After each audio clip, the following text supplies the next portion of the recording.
नमस्कार दोस्तों, युक्ति आईएएस में आपका हार्दिक स्वागत है। आज है 14 अगस्त और आज हम बात करेंगे आज के महत्वपूर्ण टॉप 10 सीरीज पे। सेट 18 होगा आज। इसके पहले 17 टेस्ट ऑलरेडी पहले हो चुके हैं। पर डे 10 क्वेश्चंस का जो सेट होता है। मॉर्निंग में दैनिक जागरण का राष्ट्रीय संस्कृत का एनालिसिस अमन सर ने लिया भी था आप लोगों का, उसको देखते रहिए। डेली एनालिसिस होगा। कल 15 अगस्त है, स्वतंत्रता दिवस की सभी को हार्दिक शुभकामनाएं, अग्रिम शुभकामनाएं सभी को मैं दे रहा हूँ। डिस्क्रिप्शन बॉक्स के नीचे लिंक दिया होता है, ठीक है। यूट्यूब का, व्हाट्सअप का, टेलीग्राम का, फेसबुक का, सभी का लिंक होता है। तो आप डायरेक्ट लिंक पे क्लिक करेंगे और संस्थान से जुड़ जाएंगे, जिससे आपको नोटिफिकेशन हमेशा मिलता रहेगा। तो चलिए आज हम बात करते हैं सबसे पहले क्वेश्चन पे। तो सबसे जो पहला क्वेश्चन है उस पर हम लोग ध्यान से पढ़ते हैं और क्वेश्चन को करते हैं। पहला क्वेश्चन है कि अंतर्राष्ट्रीय सेना खेल 2021 का 7वां संस्करण किस देश में आयोजित किया जाएगा। क्वेश्चन को ध्यान से पहले पढ़िए कि क्वेश्चन क्या पूछा है। क्वेश्चन पूछा है कि In which country the 7th edition of International Army Games 2021 will be held? ठीक है, कि अंतर्राष्ट्रीय सेना खेल 2021 का 7वां संस्करण किस देश में आयोजित किया जाएगा। ऑप्शन है रूस, बी है भारत, सी है चाइना, डी है अमेरिका और ई है इनमें से कोई नहीं या एक से अधिक। तो इसका सही जो आंसर है वो आपका ए, रूस है, रशिया है। चलिए एक्सप्लेनेशन हम लोग देख लेते हैं। अंतर्राष्ट्रीय सेना खेलों में इंटरनेशनल आर्मी गेम्स 2021 का 7वां संस्करण 22 अगस्त से लेकर 4 सितंबर 2021 तक रूस में आयोजित किया जाएगा। प्रतियोगिता 2021 खेलों में 11 देशों में आयोजित की जाएगी। 42 देशों की 280 से अधिक टीमें अपने युद्ध कौशल मतलब कॉम्बैट स्किल, व्यावसायिक शिक्षता मतलब प्रोफेशनलिज्म और जीतने के दृढ़ संकल्प को दिखाने के लिए खेल में प्रतिस्पर्धा करेंगी। और इसके साथ ही साथ अंतर्राष्ट्रीय सेना खेलों को युद्ध ओलंपिक के रूप में भी जाना जाता है। एक अंतर्राष्ट्रीय सैन्य खेल आयोजन है जिसका उद्देश्य देशों के बीच सैन्य से सैन्य सहयोग को मजबूत करना और भाग लेने वाले देशों के बीच विश्वास करना है। इसके साथ साथ अंतर्राष्ट्रीय सेना खेलों 2015 से रूसी रक्षा मंत्रालय द्वारा प्रत्येक वर्ष आयोजित किया जाता है। भारतीय सेना के 101 सदस्य अंतर्राष्ट्रीय सेना खेलों में भाग लेंगे वैसे। और 2019 में भारत ने जैसलमेर में पहली बार खेलों की सह मेजबानी की थी और आर्मी स्काउट मास्टर प्रतियोगिता में प्रथम स्थान प्राप्त किया था। तो देखिए बड़ा इंपॉर्टेंट हो जाता है कि 2019 में जैसलमेर कहाँ पर है, सभी लोग जानते हैं। जैसलमेर जो है वो आपका राजस्थान में पड़ता है। अशोक गहलोत वहाँ के सीएम है और वहाँ के राज्यपाल जो है वो कलराज मिश्र है। तो चलिए ये पहला क्वेश्चन का था, पहला क्वेश्चन का एनालिसिस हो गया। टेलीग्राम का लिंक ये दिया हुआ है। दूसरा क्वेश्चन आप लोग को मैं बता रहा हूँ। दूसरा क्वेश्चन चलिए, संघाई सहयोग संगठन के न्याय मंत्रियों की 8वीं बैठक में वस्तुतः कौन भाग लिया था। Virtually participate in 8 meeting of justice minister of the Shanghai cooperation organisation. ठीक है, तो ऑप्शन ए है Venkaiah Naidu, option B Narendra Modi, option C Kiren Rijiju, option D SP Singh Baghel और ऑप्शन ई इनमें से कोई नहीं या एक से अधिक। तो इसका सही जो आंसर है वो है सी है।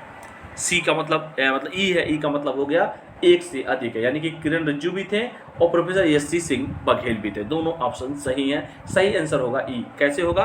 केंद्रीय कानून मंत्री, यूनियन लॉ मिनिस्टर, क्योंकि सबका डिपार्टमेंट तो चेंज हो गया है, किरण रिजिजू ने संघाई सहयोग संगठन के न्याय मंत्रियों की 8वीं बैठक में भाग लिया था और कानून और न्याय राज्य मंत्री भी इनके साथ गए थे। एसपी सिंह बघेल भी बैठक में शामिल हुए।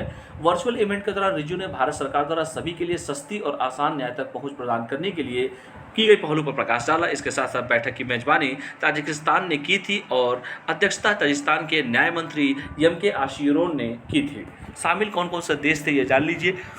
भारत था, कजाकिस्तान था, चीन था, किर्गिज़ गणराज्य था, पाकिस्तान था, रूसी संघ था, ताजिकिस्तान था और उज्बेकिस्तान था।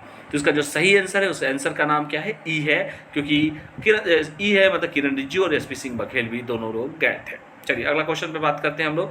हाल ही में एशियाई विकास बैंक, एडीबी जिसे कहते हैं, एशियन डेवलपमेंट बैंक ने ग्रामीण सड़कों के उन्नयन के लिए अतिरिक्त वित्त पोषण के रूप में कितने डॉलर के ऋण को मंजूरी प्रदान की है। Option A Bihar, option B Uttar Pradesh, option C Sikkim, option D Maharashtra और ऑप्शन ई इनमें से कोई नहीं या एक से अधिक। तो इसका सही आंसर है महाराष्ट्र। जय महाराष्ट्र, महाराष्ट्र इसका सही आंसर है।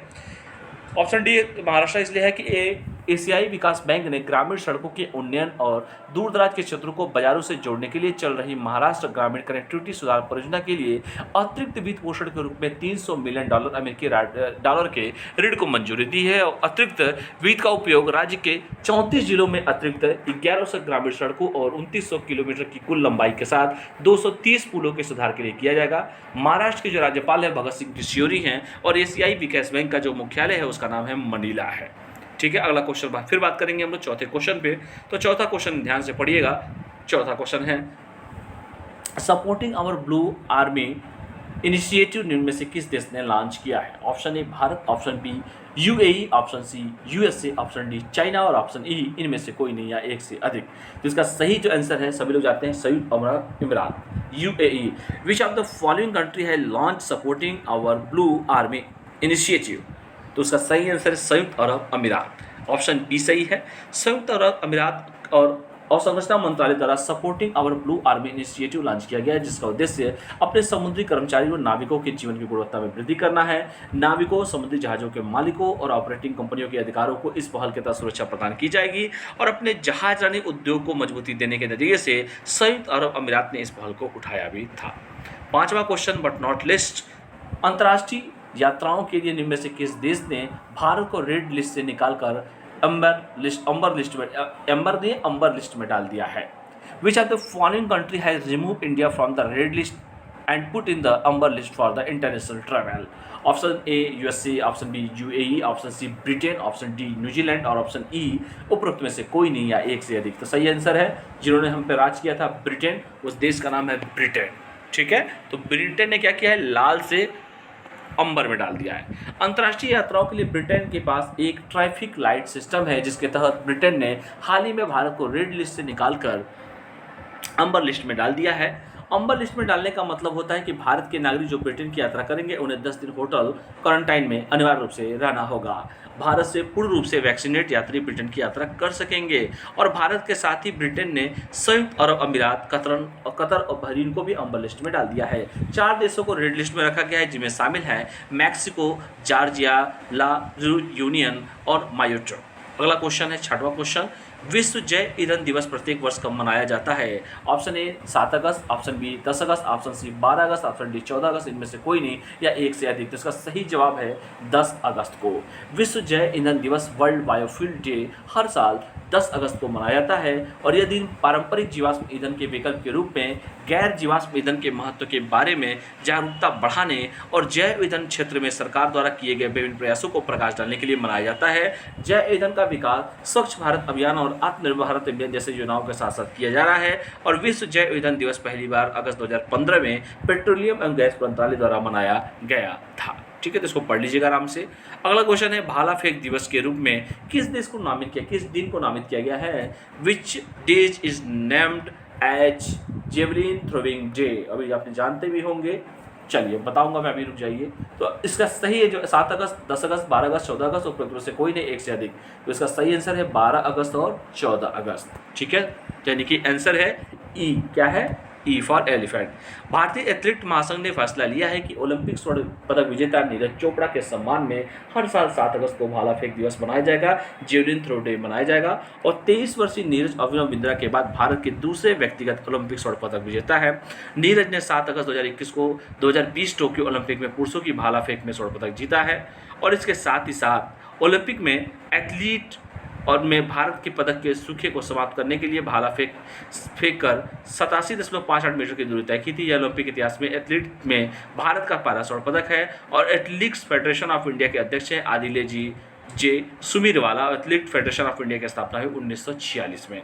तो इसका सही आंसर क्या होगा बेटा? इसका सही जो आंसर होगा वो होगा 7 अगस्त को ही होगा। ठीक है, चलिए 7 अगस्त को मनाया जाएगा।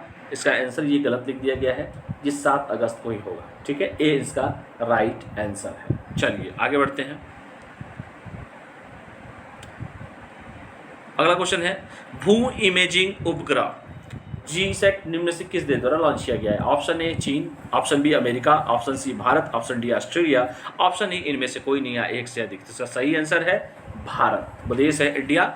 भारत आखिरकार अपना सबसे उन्नत भू इमेजिंग उपग्रह जियो इमेजिंग सैटेलाइट जिस्ट फर्स्ट लॉन्च करेगा, जो दिन में 4-5 बार देश की इमेजिंग करके पाकिस्तान और चीन के साथ अपनी सीमाओं सहित उपमहाद्वीप की बेहतरीन निगरानी की अनुमति देगा। उपग्रह को 12 अगस्त को श्रीहरिकोटा से प्रक्षेपित किया जाएगा और जीएसएलवी को अर्थ ऑब्जर्वेशन सैटेलाइट को अंतरिक्ष के जियो सिंक्रोनस ट्रांसफर ऑर्बिट में स्थापित करने वाला था, और लेकिन तीसरे स्टेज सेपरेशन के दौरान क्रायोजेनिक इंजन में कुछ तकनीकी दिक्कतों का सैटेलाइट ट्रैक्चरी से अलग हो गया और सेना की मदद के अलावा यह सैटेलाइट कृषि, जंगल, मिनरोलॉजी, आपदा से पहले सूचना देना, क्लाउड प्रॉपर्टीज, बर्फ, ग्लेशियर समेत समुद्र की निगरानी करना या किसी भी तरह के फॉरेस्ट के लिए रियल टाइम मॉनिटरिंग करने में सक्षम था। सैटेलाइट का नाम है GSAT-1 है, लेकिन इसका कोड नेम है EOS 03 दिया गया है।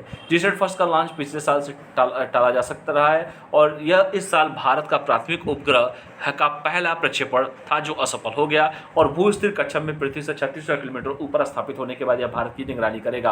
आकाश में आकाश से इसे जाना जाता है। चलिए अगला क्वेश्चन पे हम लोग बात करते हैं। अगला जो हमारा क्वेश्चन होगा, राष्ट्रीय शिक्षा नीति 2020 के क्रियान्वयन के संबंध में आदेश जारी करने वाला देश का पहला राज्य कौन सा है? केरल, तमिलनाडु, कर्नाटक और उड़ीसा। ध्यान से क्वेश्चन को पढ़िएगा। Which is the first state in the country to issue an order regarding the implementation of national education policy 2020?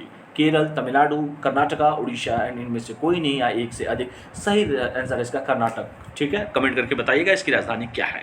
राष्ट्रीय शिक्षा नीति, आपको पता होगा कि राष्ट्रीय शिक्षा नीति भी लागू हुआ है, स्टार्ट भी किया गया। क्रियान्वयन के संबंध में आदेश जारी करने वाला कर्नाटक देश का पहला राज्य बन गया है और राज्य सरकार ने वर्तमान शैक्षणिक वर्ष 21 और 22 से राष्ट्रीय शिक्षा नीति 2020 के क्रियान्वयन पर एक आदेश जारी किया है। कर्नाटक के राज्यपाल जो है थावरचंद गहलोत साहब है, कर्नाटक के मुख्यमंत्री बसवराज एस बोम्मई साहब है। ठीक है, चलिए आगे बढ़ते हैं। लास्ट क्वेश्चन है, ई नगर मोबाइल एप्लीकेशन और पोर्टल में से किस राज्य ने लॉन्च किया? Which of the following state has launch e Nagar mobile application and portal?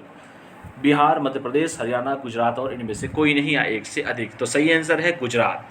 Modi ji का जो गुजरात है, गुजरात मुख्यमंत्री विजय रूपाणी ने ई नगर मोबाइल एप्लीकेशन और पोर्टल लॉन्च किया है और ई नगर में संपत्ति कर, पेशेवर कर, प्रोफेशनल टैक्स, जल और जल निकासी शिकायतें और शिकायत और भवन अनुमति, आग और आपातकालीन सेवाओं सहित 52 सेवाओं के साथ 10 मॉड्यूल शामिल है। गुजरात के राज्यपाल हैं आचार्य देवव्रत साहब, गुजरात के मुख्यमंत्री हैं विजय रूपाणी। सभी लोग जानते भी होंगे।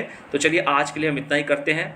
ठीक है, ये टेलीग्राम का लिंक है बेटा, इस लिंक से आप डायरेक्ट संस्थान से जुड़ जाइए, युक्ति IAS से। ठीक है, तो चलिए आज के टॉप 10 क्वेश्चन जो है सेट 18 जो था वो कंप्लीट हुआ और कल जो है फिर हम कल तो खैर स्वतंत्रता दिवस है। स्वतंत्रता दिवस की सभी को हार्दिक शुभकामनाएं युक्ति परिवार की तरफ से, अग्रिम बधाई व शुभकामनाएं। सभी लोग सेलिब्रेट कीजिए, अच्छे से सेलिब्रेट कीजिए। और सेट 18 आज कंप्लीट हो गया। 10 क्वेश्चन जो बताए गए हैं काफ़ी इंपॉर्टेंट है, पढ़िएगा, खास करके 7 अगस्त वाला। ठीक है, कौन सा डे मनाया जाएगा। चलिए तो आज के लिए इतना ही करते हैं और जिन लोगों ने चैनल को सब्सक्राइब न किया चैनल को सब्सक्राइब कर लें। डिस्क्रिप्शन बॉक्स के नीचे लिंक है, डायरेक्ट क्लिक करेंगे और संस्थान से आप लोग जुड़ जाएंगे। यूट्यूब, व्हाट्सअप, टेलीग्राम, फेसबुक सबका लिंक दिया हुआ है। कोई भी समस्या हो, कोई भी क्वेरी हो, दिए गए नंबर पर संपर्क कर सकते हैं। तो चलिए आज के लिए इतना ही करते हैं। तब तक के लिए पढ़ाई करते रहिए, सभी लोग स्वस्थ रहिए, मस्त रहिए, पढ़ते रहिए। बहुत बहुत धन्यवाद। Thank you all of you. जय हिंद।